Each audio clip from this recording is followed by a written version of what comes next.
eliminado, usted podría decir en teoría, la reelección, pero usted está habilitando con esto la reelección de los partidos y está poniendo en situación de indefensión a los partidos minoritarios como lo vivió México durante 70 años con un régimen de partido. Entonces permite que la contratación estatal se adecúe en función de los intereses del partido de gobierno y eso lacera la democracia colombiana. Hay que buscar que la ley de garantías se mantenga, porque da ejemplos en la contratación estatal y evita que el partido de gobierno perpetúe sus instancias de poder con los candidatos de sus afectos. Si esto queda así, estaremos dándole divina sepultura a la existencia de partidos minoritarios con vocación de oposición. Muchas gracias. Me acaba de preguntar un periodista, ¿cuál es mi opinión que el presidente Santos ha propuesto derogar la ley de garantías? Esas son las trampas de los malos perdedores para poder asegurar victorias fraudulentas. Así es, doctor. Esas son las trampas de los malos perdedores para asegurar victorias tramposas. No, era para contarles que estamos discutiendo el proyecto de ley de presupuesto general de la República para 2022 y que, como siempre, los partidos de gobierno han colgado unos tremendos micos muy graves para la democracia y uno de ellos es que la ley de garantías, que es una ley que se creó en 2005 para evitar que alcaldes, gobernadores y el mismo gobierno nacional contrataran en época electoral, en este proyecto de presupuesto general, lo están eliminando con un artículo. Es gravísimo, es de prácticamente decirle a los gobernadores y alcaldes y a los ministros, a todos los funcionarios del gobierno que tienen en su potestad de financiar proyectos, que pueden contratar antes de elecciones, y eso obviamente se va a traducir en una compra de votos muy grave. La Ley General de Garantías impide que 6 meses antes de cada elección los gobiernos locales, los entes territoriales, las alcaldías, los departamentos y el mismo gobierno contraten con nadie. O sea, imaginen un alcalde de algún partido de gobierno contratando 200 personas y pidiéndole a cada persona 20 votos, y esto se puede reproducir por todo el país, pidiéndole 20 votos para mantenerle el contrato o para darle el contrato. Bueno, ya voy a intervenir.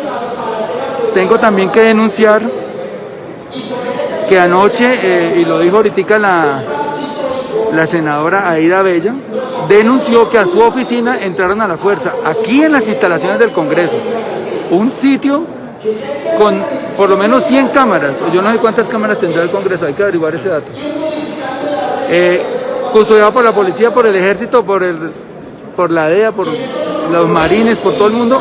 ¿Cómo entran a la oficina de una senadora y le esculcan? Porque además rompieron la chapa dentro del Congreso de la República. O sea, no estamos hablando que estamos en... Creo que ya vamos. ¿Le dieron un minuto más? Entonces, gravísimo esa denuncia, la voy a hacer también, y voy a hacer otra sobre cómo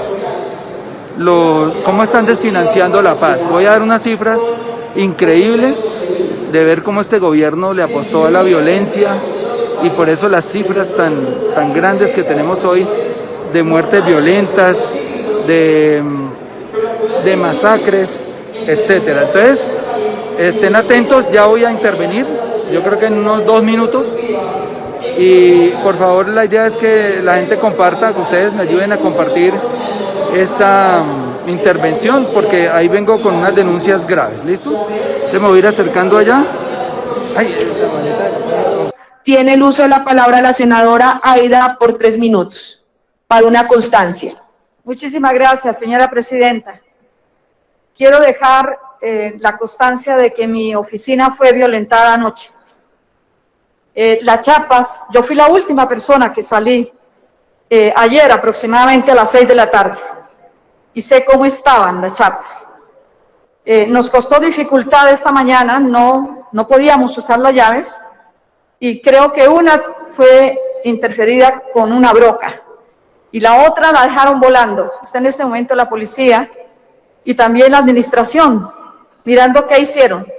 Yo no noté que se llevaran ningún computador, ahí están. Siempre ingresan por papeles, no es la primera vez que me sucede. Cuando fui concejal de Bogotá, igual se llevaban mis libretas. Pero yo sí creo, señora presidenta, que vamos a tener que hacer algo en el Congreso. Las oficinas de los congresistas no pueden ser violentadas de esa forma. Y tengo que decirle algo más. Yo hace 3 semanas, poco más o menos, estoy en esa nueva oficina. Y en esa nueva oficina ingresan, seguramente no sé a qué, pero estoy pidiendo una revisión general, por si al caso instalaron micrófonos y cosas de esas. Me parece que estas son circunstancias que además tienen que hacer parte de ese plan que denunció Iván Cepeda recientemente también en el Congreso. Hay una campaña contra nosotros, una campaña contra la oposición política, una campaña de amedrentamientos, de amenazas, pero también de incursionar en nuestras oficinas. Me parece de una gravedad pues muy compleja, porque si en el Congreso no podemos tener nuestros documentos y las libretas no he tenido tiempo de revisar si al caso se llevaron algunos de los documentos que manejamos en la oficina. Supremamente delicado el caso y por eso, señora presidenta, quiero dejar la constancia en esta reunión recientemente sobre los hechos. Está todo el mundo mirando qué ha pasado en esa oficina y también simplemente para que todos los congresistas vean, analicen y tengan presente que estamos en la mira de yo no sé de quién, pero sí me parece muy grave que esto suceda en las instalaciones del Congreso colombiano, en las oficinas que nos han designado, y muy sintomático que sea exactamente en la nueva oficina que me acaban de otorgar. Por consiguiente, señora presidenta, quiero dejar esa constancia y necesariamente tiene que hacer parte de toda la campaña que están montando contra la oposición política, especialmente contra la Colombia Humana, contra la Unión Patriótica y contra el pacto histórico. Hay algo muy delicado, muy complejo. Muchas gracias, señora presidenta. Es todo. Continuamos con la intervención del honorable senador Gustavo Bolívar. Gracias, presidenta. Muy buenos días a todos y a todas. Primero, antes de empezar, sí quiero sentar una voz de protesta y en solidaridad con mi compañera Aida Bella por la manera abrupta como ingresaron anoche a su despacho y los demás congresistas, incluso nuestros adversarios, deberían protestar por esto. No veo voces de protesta ante un hecho tan grave como es que en un lugar tan custodiado, que puede ser el de los más custodiados de Colombia, el que puede tener más cámaras después del aeropuerto, entre alguien, rompa la chapa y usurpe un lugar que le corresponde a la senadora Aida Bella. Espero que las directivas tomen los correctivos, no solamente eso, sino que la investigación se lleve hasta las últimas consecuencias. Habría que preguntarle al señor Guaidó si de pronto en Venezuela alguna vez le hicieron eso, para ir midiendo y comparando a ver en dónde estamos peor. Lo segundo, denunciarle el desfinanciamiento absurdo y absoluto de la paz. Cuando se firmó el acuerdo de paz, se acordó que más o menos la paz, la implementación de la paz tendría un costo de 126.5 billones de pesos.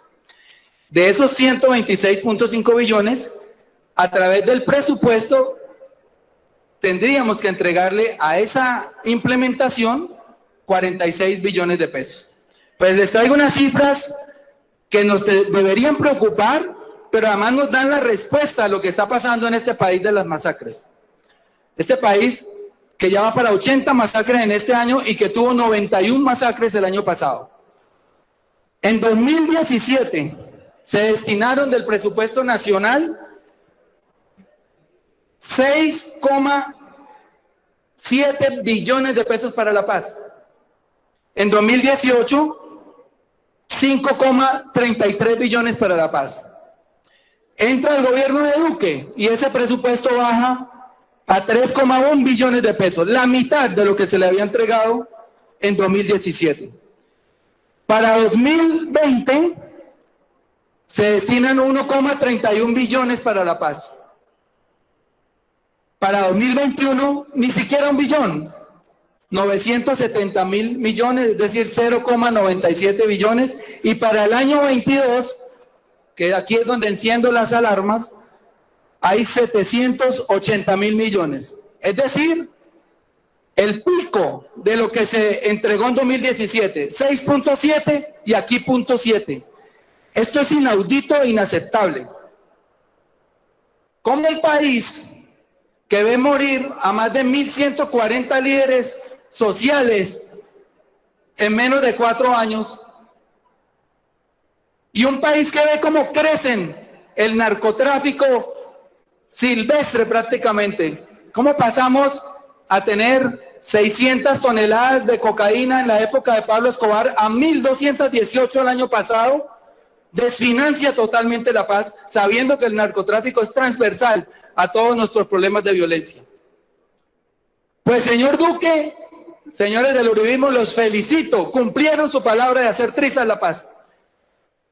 Este presupuesto miserable del año entrante, lo único que confirma es que ustedes son personas que cumplen lo que prometen. Ya vendrán los tiempos en que la paz no ocupe los últimos renglones en el presupuesto, sino los primeros, porque este país necesita con urgencia la paz. Tal vez ustedes no la sienten, porque vivimos en carros blindados, en burbujas, con escoltas, pero los territorios que sufren la violencia, las masacres, los asesinatos, los mismos excombatientes, sí sienten esto que ustedes están haciendo miserablemente, desfinanciar la paz. Lo segundo, porque sé que no me va a alcanzar el tiempo para todo lo que quiero decir, pero no me quiero ir sin hablar de la ley de garantías. Entregar contratos incluso hasta el día anterior a las elecciones fue algo que se superó hace 16 años, con una ley en 2005. Para que la gente entienda, los que nos están viendo, la ley de garantías impide que gobernadores, alcaldes, el mismo gobierno nacional y sus ministros puedan contratar 6 meses antes de las elecciones. Pues aquí hay un mico, señoras y señores, un orangután gigante, y es permitirle a los alcaldes, a los gobernadores y al gobierno contratar en época electoral. Eso es hacerle trampa al país. Eso es ser corruptos los que propusieron ese artículo y los que lo voten. Y nos encargaremos de que el país sepa quiénes son. No podemos retroceder en transparencia y es lo que estamos haciendo hoy con este artículo, con este mico, con este orangután. De otro lado, tengo que contarles, porque estoy hablando básicamente hacia el público, que hay otro artículo que tiende a privatizar la única empresa que queda de seguros en Colombia que es Positiva, y es el artículo 124 que autoriza a Positiva Seguros, compañía de seguros, para capitalizarse obviamente con capital privado. Esto es entregar nuevamente a otra empresa del sector público al sector privado, porque no creo que haya empresas públicas dispuestas a comprar acciones en otra empresa pública, en este caso Positiva Seguros. También es un artículo que seguramente va a pasar, porque ustedes tienen la mayoría. Y uno que sí me hace simplemente hacer una reflexión un poco jocosa del asunto, y es el artículo que permite de manera express pasarse a Colpensiones. Y recuerdo las proposiciones que hemos hecho en el pasado en las diferentes reformas tributarias, no me acuerdo bien si también en otros proyectos de presupuesto, para fortalecer Colpensiones, y todos los que hoy se están pasando a Colpensiones votan en contra del articulito. Ahí sí no les sirve. Qué bueno saber que están valorando Colpensiones, porque Colpensiones será el pilar fundamental de un gobierno del pacto histórico para entregarle pensiones a todos los colombianos.